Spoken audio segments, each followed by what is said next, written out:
Kasi ganun yung insecurities nyo. Kasi si Tatay Digong at si VP Inday Sara talagang mahal ng Pilipino.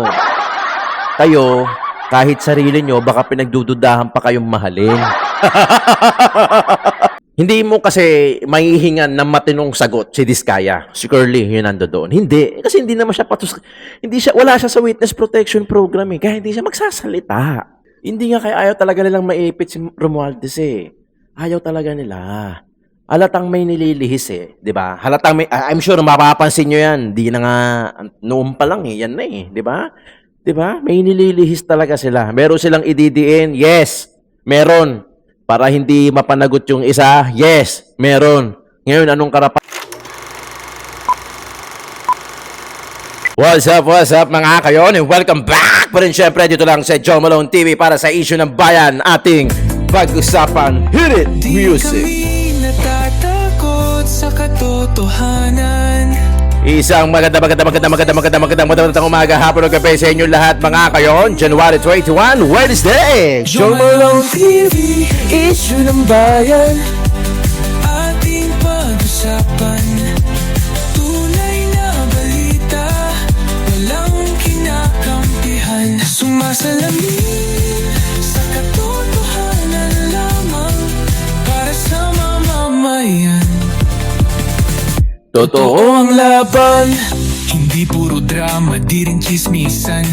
Lahat ng tanong may klarong kasagutan. Kasama ka dito sa diskusyon. Boses mo may halaga sa solusyon. Laging alerto, Mapagmatsyag, truth ang hanap, di kami natitinag. Walang palusot, walang dayaan, tunay ang serbisyo, diretsong usapan.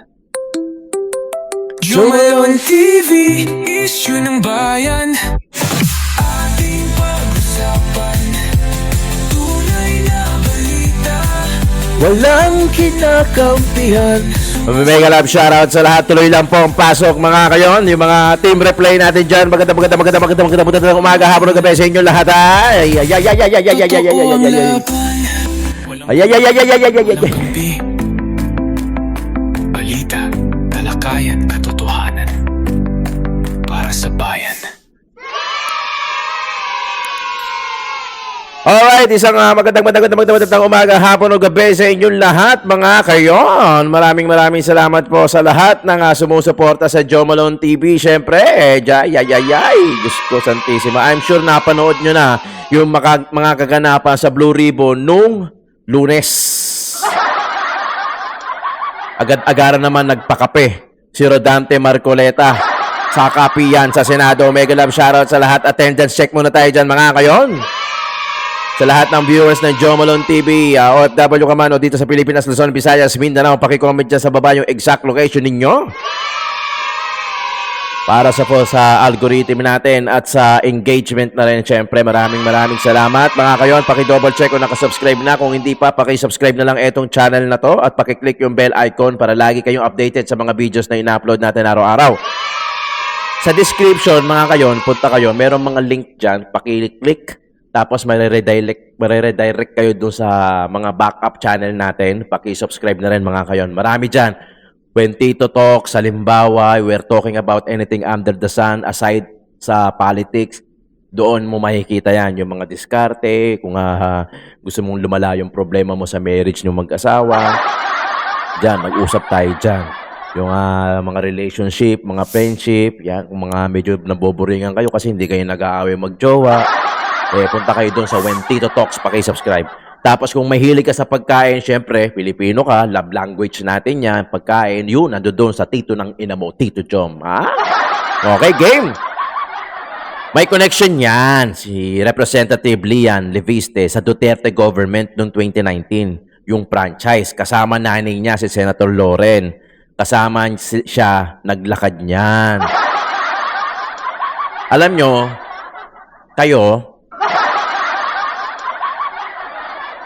kayong mga galit sa Duterte, kahit sunog yung sinaing nyo o nagkaroon ng mancha yung damit nyo, kasalanan pa din naman ni Duterte.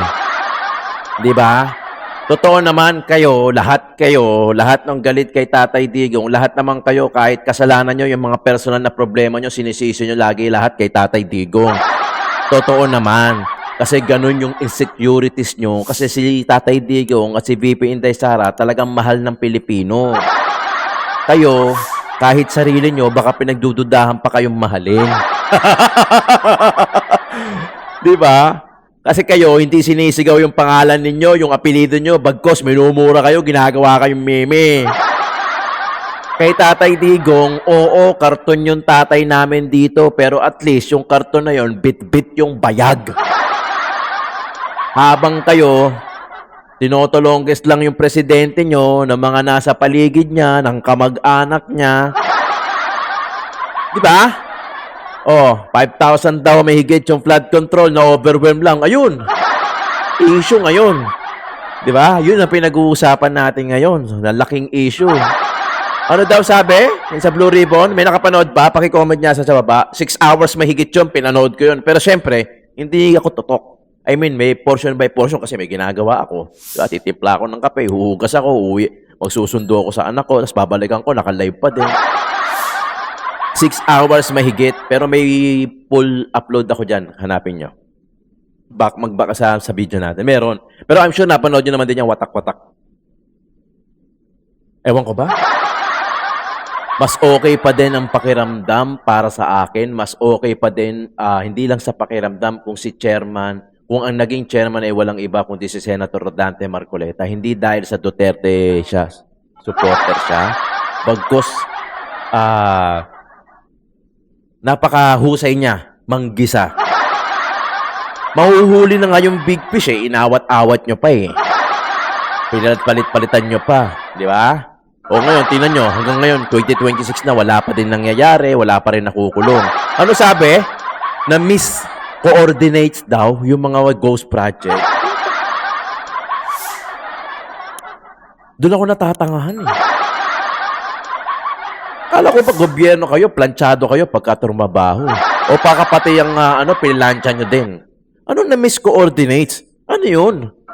Nagkamali ng ng koordinasyon? Nagkamali ng lugar? Yung ba ibig sabihin nyo? Nakakapraning yung katangahan. Tapos meron pa sinasabi to si Ping na kung iniinsulto daw natin yung Blue Ribbon, shut the F up. Ang lupit. Actually, hindi lang kami nagugulan. Talagang gulong-gulo kami. Hindi namin talaga maintindihan. Hindi ko alam kung talaga bang sadyang ayaw paintindi o may mga nami-miss lang na mga o naliligaw lang. Ang dami ng dapat. Alam mo, tama yung isang sinasabi nung nung lalaki. Tama din naman. Na i-shortlist nyo kasi. Ang dami kasing project eh. Ang daming project. Kung iisa-isa nyo yan, baka hindi tayo matapos. I-eliminate nyo na yung mga hindi naman talagang ghost project, ang imbestigahan lang yung ghost project. Lumalayo lang ng lumalayo yung usapan kung saan lang tayo napupunta. Wala talagang mangyayari yan. Naabutin tayo ng February. Pagdating ng February, wala na, impeachment na yung pag-uusapan. Busy na naman yung mga senador. Busy na naman yung Congress. Wala na ito. Hindi ko alam kung ba't nanonood pa ako. Alam mo yun, pero alam ko naman na ganito na mangyayari. Siyempre, sanay na tayo sa ganyan eh. Pero you still somehow, you give a little hope for our future na maaayos to. No, kahit na minsan, eto na yung malaking idea na, putya, hindi na maayos yan, hindi na maayos yan. Tapos eto lang, sige, kapit pa tayo, baka meron pa. Tapos, kapit pa tayo, wala na, hindi na maayos siya. Hindi, meron pa. Ayun, wala na, kinain yung idea. Gets nyo?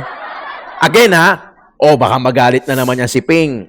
Opinion ko po ito, channel ko po ito. Hindi ko po ini-encourage o ini-incite yung mga manonood ko na maniwala sa akin. In fact, may mga sari-sariling desisyon niya sa buhay. At nakakapanood din ng iba. Yun nga lang, lagi ko rin sila sabi rito, hindi kami bata. At yung mga manonood ko, mas magaling pa sa akin to baka mas babad pa tong manood Alam nyo kasi sa amin, kami mga political vloggers, syempre kailangan babad kami doon sa information, sa social media, doon sa mga nangyayari. Kailangan absorb dito, absorb doon.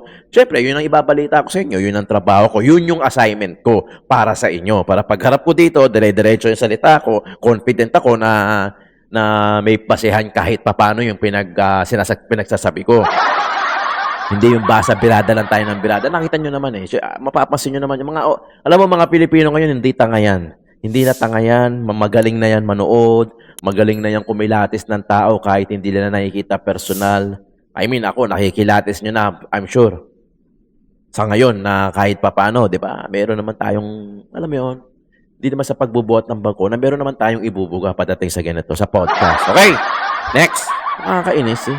Okay, ito na ang huling Marcos sa Malacanang. Indeed, yes, certainly indeed. Totoo naman, pinatalsik na natin pero hinayaan pa rin natin makabalik. Well, it's all because of BP Inday Sara. Yun naman eh, respeto naman kay BP Inday Sara.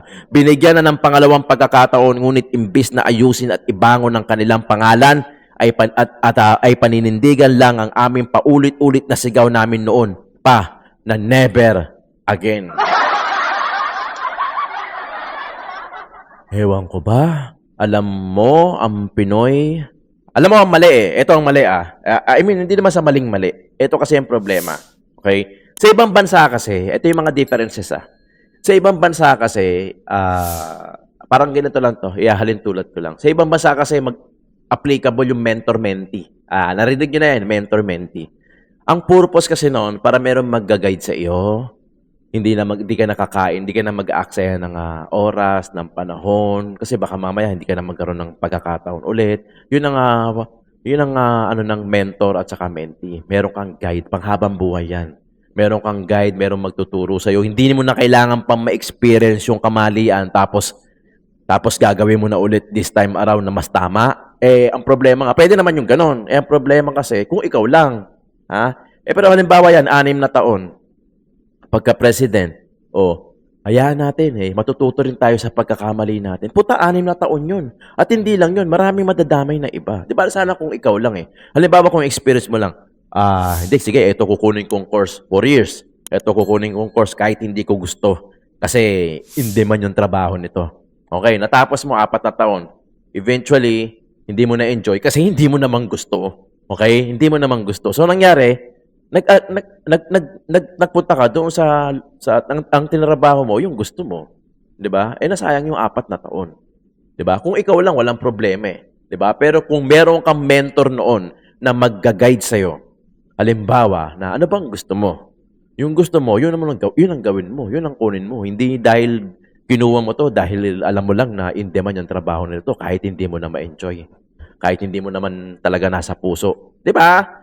Masasayang yung 4 na taon. Oo, natuto ka. First-hand experience. Natuto ka sa pagkakamali mo. Pero 4 na taon din yun. 'Di ba? Maraming nasayang. Ano pa to? 6 na taon, pinagkatiwalaan natin. 6 na taon, matatapos niya yan Matatapos niya yan. Nakikita ko matatapos niya yan. Pipilitin niya matapos yan. Siyempre, kahiyaan na yan Kahiyaan na yan. Pero kung bababa ito, halimbawa, baka patawarin pa to, saluduhan pa to, kahit papano. Hindi ko lang alam Siyempre, iba yung takbo ng Pilipino. Ano ko lang yan, basihan ko lang yun. Kasi, natuto kang tumanggap ng pagkakamali mo. Bababa na ako, nagkamali pala ako, akala ko, kaya ko. Di ba? Hindi ko pala kaya. Si BP Inday Sara nang uupo nun. Yan. Ngayon, payag ba kayo? Halimbawa, ma-impeach si BP Inday Sara, ma-impeach si Bongbong, ang magiging president, si Senate President Tito Soto. Patay! Diba? Ang pinag-uusapan natin ngayon, again, wala namang perpektong gobyerno. Walang perpektong gobyerno. Walang perpektong gobyerno. Gumising na tayo. Kung meron man, wala. Talagang wala. Ang pipiliin na lang natin yung somehow na merong malasakit sa kapwa-tao, merong malasakit sa Pilipino, at merong takot sa Diyos. Ipagdasal na lang natin na magkaroon pa ng ganong politiko na talagang tayo yung uunahin. Di ba? Huwag niyo na hanapin. Yung perfecto, walang perfectong gobyerno. Papalpak ka lang. Mamamatay lang tayo pare-parehas pero walang mangyayaring ganon. Mga kababayan, sa Senate Blue Ribbon Committee, tinanong ni Senator Rodante Marcoleta si Prosecutor General Fadolion kung totoo ba na si Diskaya ay ni-require agad o hiningan na DOJ na magrestitusyon o magsoli ng pera. Yun ang ibig sabihin ng restitute, to give back something or money na galing sa ano. Yun ang ibig sabihin ng restitute. Ang sinabi kasi ni Diskaya, nang siya ay pumunta sa DOJ, ay sinabihan siya ni dating Secretary Rimulya o ng DOJ officials na kailangan mag-restitution muna bago siya gagawing state witness. Kasi itong sina Undersecretary Bernardo na napakataas ng ranggo, isang buhok na lang ang pagitan nila ni Bunuan ay ginawa pang state witness. Diyan sa kaso ng mga flood control, kasama na dyan si dating senador na Bong Revilla. State witness si Undersecretary Bernardo, ha? Believe ka naman kung sino. Ano ba deal dito? Ngayon, nung tinanong ni Senator Marcoleta si Prosecutor General, sinabi niya na hindi yan totoo. Kasi, tinatanong lang sila kung magre-restitution sila bago sila ma-process. Sabi ni Marcoleta, paano nga naman sila ma-process kung ini-require nyo sila na magsoli muna sila ng pera?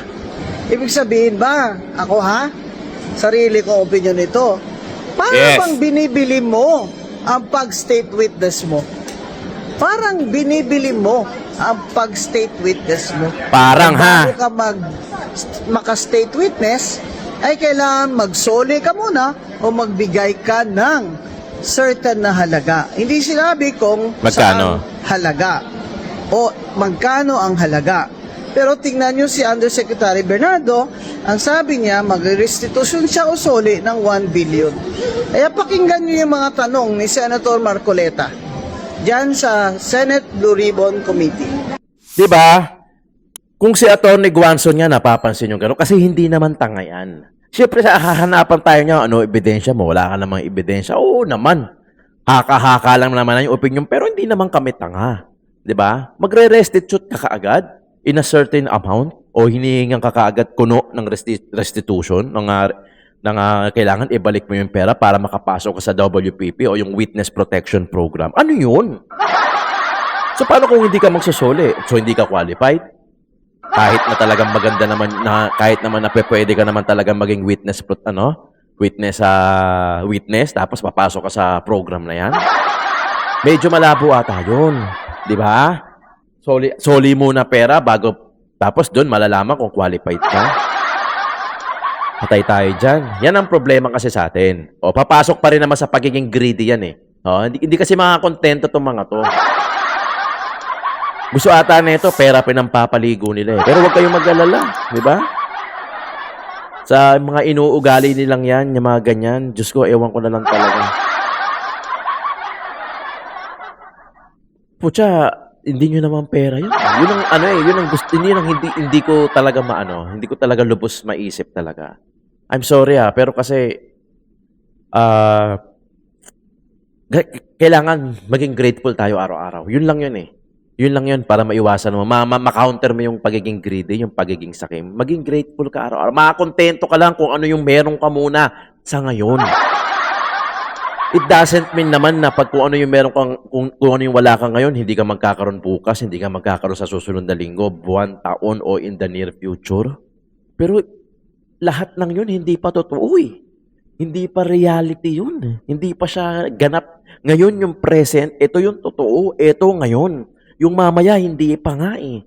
Yung bukas, hindi pa. Yung next week, yung next month, yung next year, hindi pa totoo yan. Pwedeng nandoon ka, pwedeng wala ka na din. Etong araw na to, dapat maging grateful ka, na gumising ka, na idilat mo yung mata mo, nagkaroon ka ng pagkakataon na maihatid mo yung anak mo sa school, masundo mo, makapagtrabaho ka ngayon, magawa mo ng paraan na makasurvive ka ngayon, hindi bukas. Diba? Kasi, greedy ka. Kukuha ka ng mag-i-insertion ka, lockable, kukuha ka ng pondo, bubulsa mo, bibili ka ng bahay, kotse, relo, cellphone, magagara, magbabodyguard ka, yung mga anak mo, papasok mo sa mga magagandang eskwelahan. Wala namang problema. Wala namang problema. Nagkakaroon, kung gusto mo ipasok yung anak mo sa magandang eskwela, wala namang problema dun eh. Kahit sino namang magulang, gusto yun eh. 'Di ba? Ang problema kasi dyan, yung sa sobrang greedy mo, kukunin mo na yung pera ng kaban ng bayan. Doon hindi ka na grateful. Doon hindi ka na makontento. Tapos bibili ka ng bahay. Hindi na nga sila dito bumibili ng bahay. Sa ibang bansa na eh. Di ba? It only means na ganun kadami yung hawak nilang pera. Pucha, hindi ka bibili ng bahay sa ibang bansa, ng lupa sa ibang bansa nang wala kang pera. Na ang pera mo pang dito lang sa Pilipinas. O yung pera mo hanggang pang probinsya lang, which is mga mura na yung mga mga lupa doon per square meter. Di ba? Bibili ka sa Taguig, bibili ka sa Makati, sa Maynila. Magkano lupa dyan per square meter? Don't get me wrong, ha? Don't get me wrong. Walang problema. Basta kung may pera ka naman, bakit hindi? Sa pera mo, ha? Pero kasi nagkakaroon kasi ng problema, yun mga dapat na sa project, sa future project, doon dapat nilalaan yung pera. Putya, binubulsa nito mga to. Pinaghahati-hatian nila. Hindi naman 100% mapupunta sa kanila. Sobrang putang na. Lupit naman nun. Di ba? Hinahati-hati nila. Kickback 25% dito, 25% dito. Ang nakakapunyeta, yung parang hindi pa alam ng gobyerno yung ganyan. Di ba? Yung mga ganyang kalakaran na para bagang innocent. 25, sa'yo, sa kanya. Justice delay, justice denied. Nasa third week na tayo ng January. Next week, last week na. Tama, last week. Tapos February na. Impeachment na yan. Lahat ng mainstream media, impeachment na yung pag-uusap.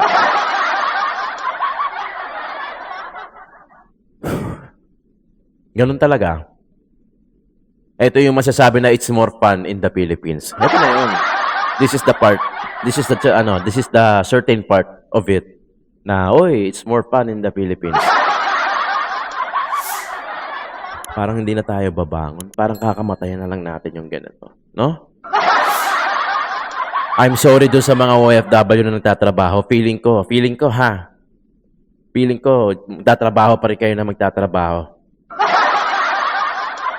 Yung mga yan, yung mga nasa ibang bansa na yan, yung mga OFW, hindi naman naalis yan eh. Ikaw ba? Iwan mo mga mahal mo sa buhay. Mamimiss mo yung milestone ng mga anak mo, milestone sa buhay nila kasi nagtatrabaho ka para matugunan. Kasi alam mo, walang kwenta yung buhay dito eh. Diba? That's the fucking point. Diba? Walang kwenta yung pagtrabaho ka dito, lalo na yung may mga graduate nga eh. Yung mga kahit papano graduate, kahit papano nahihirapan pa rin dito eh. Ano pa yung mga walang tinapos, nagdiskarte lang.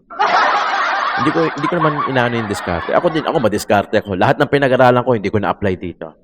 Psychology lang yun, naiha-apply ko.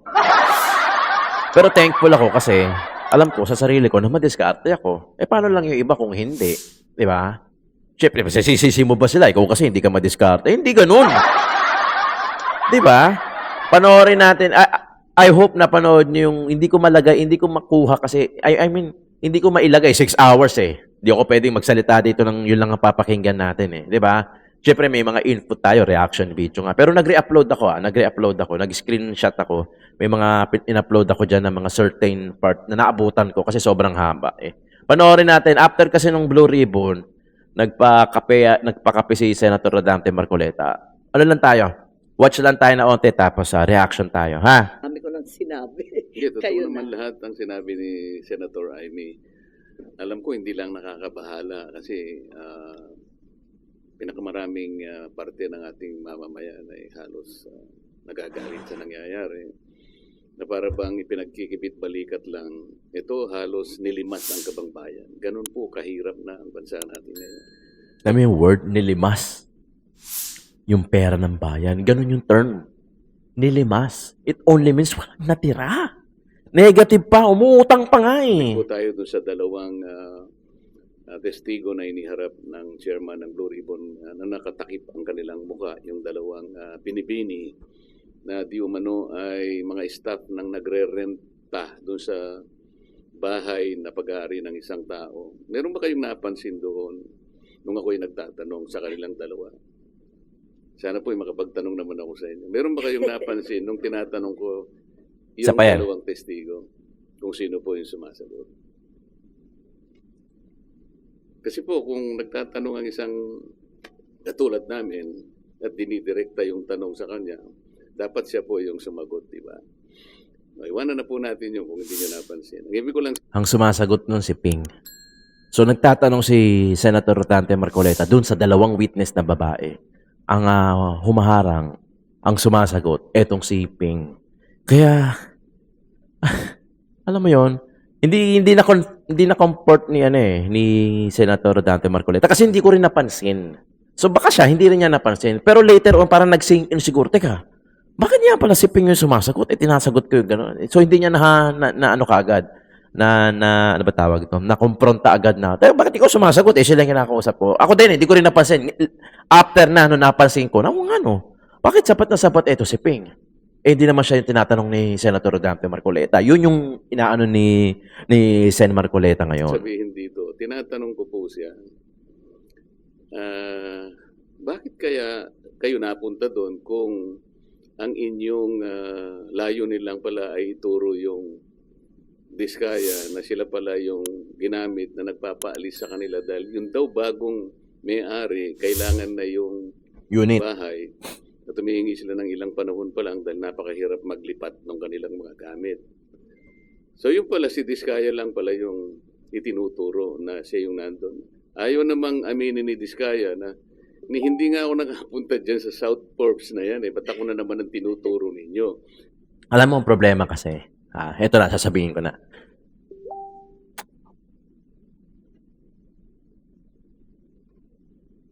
Then, nag-iisip ako ng term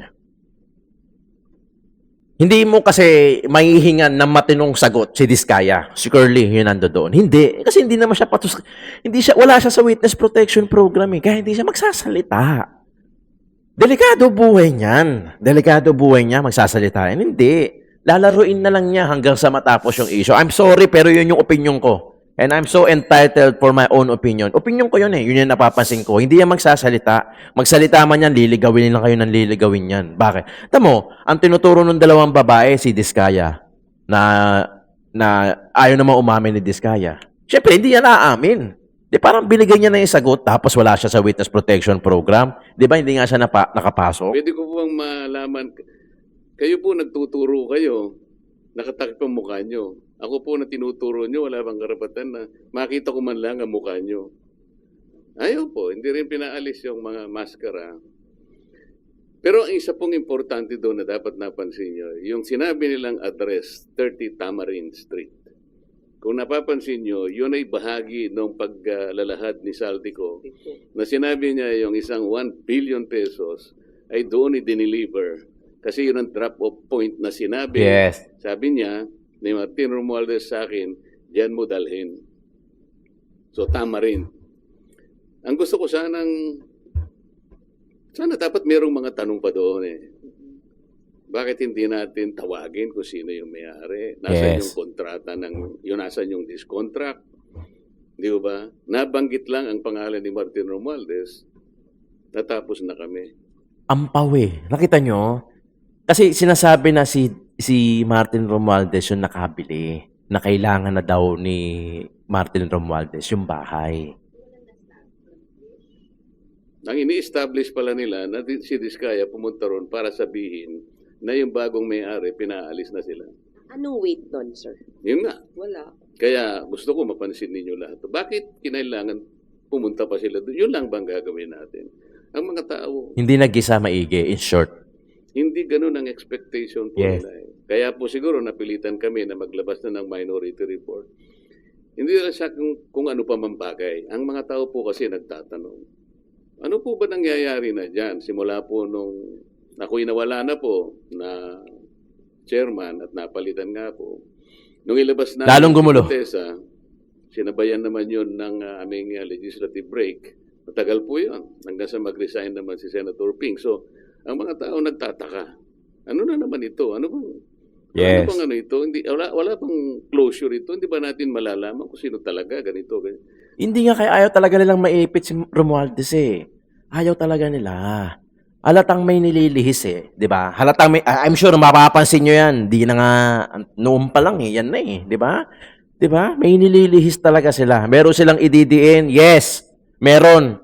Para hindi mapanagot yung isa? Yes, meron. Ngayon, anong karapatan mo, Joe Malone? Hindi ka naman kasama sa investigasyon. Yes, totoo naman. Pero syempre, hindi naman kami tanga para hindi namin makita yun. Di ba? Kaya napilitan po kami maglabas ng minority report. Tinawag po naming minority report for lack of better term. Kasi po kung gagawin nating legal ito na isasang-ayon natin sa aming mga committee, sa ating Senate rules, hindi pa kami pwedeng maglabas kasi kailangan matapos talaga yung committee report. Hindi naman po kasi namin malam kung kailan mo talaga matatapos ito. Kasi nakalagay sa rules namin, kung merong dissenting or concurring opinions, ay isasama na lamang doon.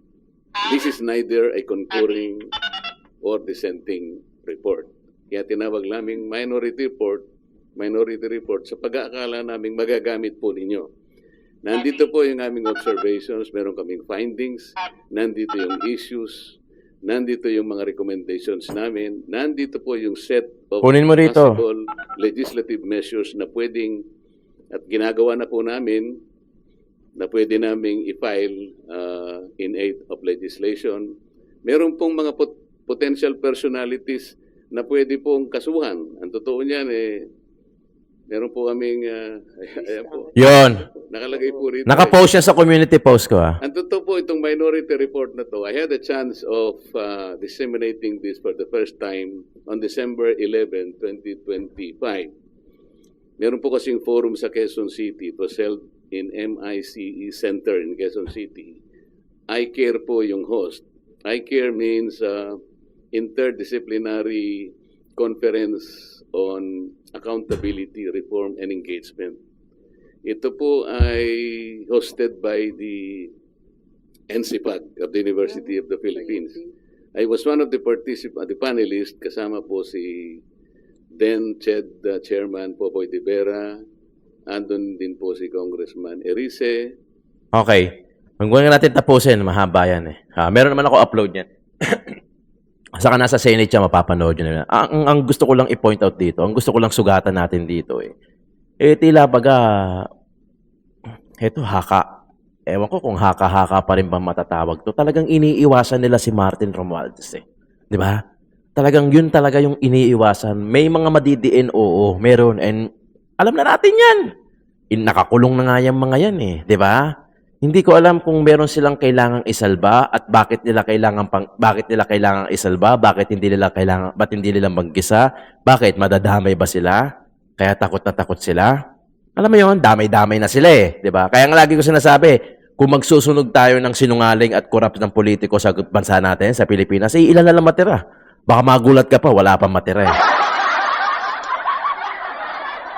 So, anong point out dito? Kung bakit sunugin natin tas wala pala matitira? Maghanap ka na lang ng less evil.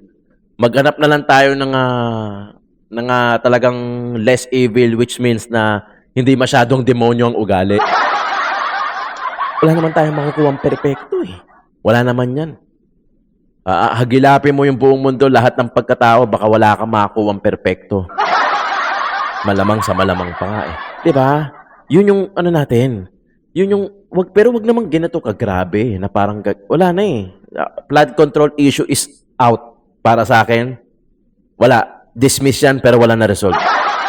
May makukulong, oo, putya, sino ba naman yung mga nakulong? Mga hindi nga natin kilala yung mga... ang unfortunate, lang sa mga nadamay, sa mga nakulong, total, naging parte din naman kayo. Ang problema, hindi kayo yung mastermind, kaya hindi kayo ligtas. Di ba? Ang ligtas lang diyan yung gusto nilang iligtas. Ang ligtas lang diyan yung pinaka-mastermind. Pero hanggang ngayon, di ba, wala pa rin nakukulong na big fish. Di ba? Wala na yan. Tapos na yan. Impeachment na ang susunod na pag-uusapan. Maraming salamat, Joe Malone TV, Issue ng Bayan, ating pag-usapan.